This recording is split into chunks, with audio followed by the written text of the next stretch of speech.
Roland dun? Ha?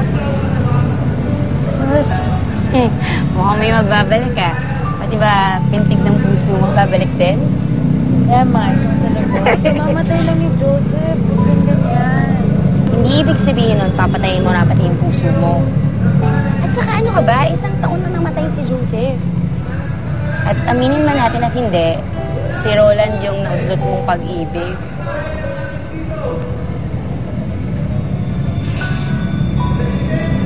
Tahimik ka. Aral ka na.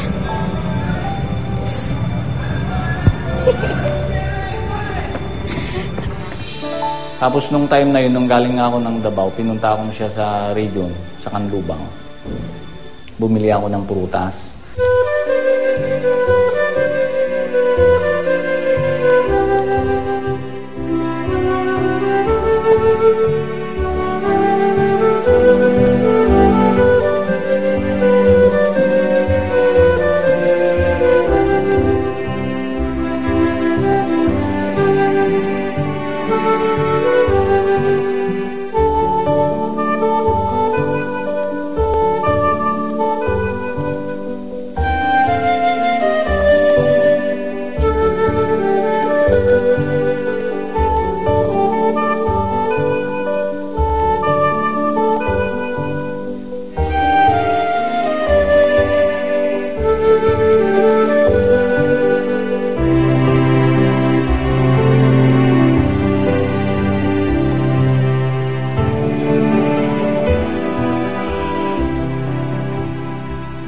Nung may binuklat ako sa wallet, biglang inagaw yung wallet ko.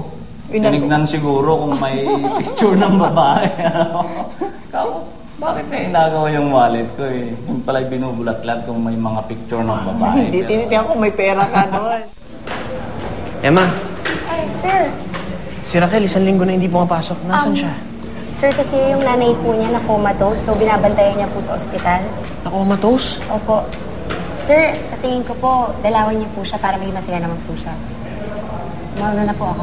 Sige. Pinuntahan kita sa ospital noon sa Manila Doctors Hospital dahil na comatose nga yung mother niya. Tapos nagpasama ako.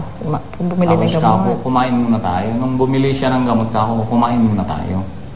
Sa malapit doon na nearby fast food doon. Nung kumain kami, ba't ayaw mo mabusin yung pagkain mo? Eh, syempre hindi makakain. Kaya dali. Siguro sa problema niya dahil comatose nga yung mother niya.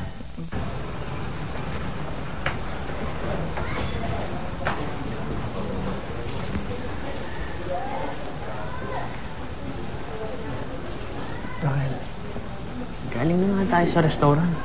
Hindi ka pa kumain. Alam mo naman na wala akong gana. Hindi mo dapat pinapabayaan ang sarili mo. Hindi ko kasi alam kung anong gagawin ko. Hindi ko alam kung paano ko mababayaran yung utang namin sa ospital. Wala akong malalapitan. Hindi ko alam kung sino pa mapapautang sa amin, Roland.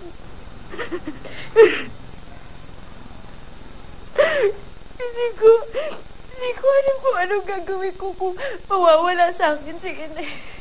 Raquel, nandito ako para tulungan ka. Malalagpasan natin ang problema mo. Malulutosan natin ito. Huwag kang mag-aalala.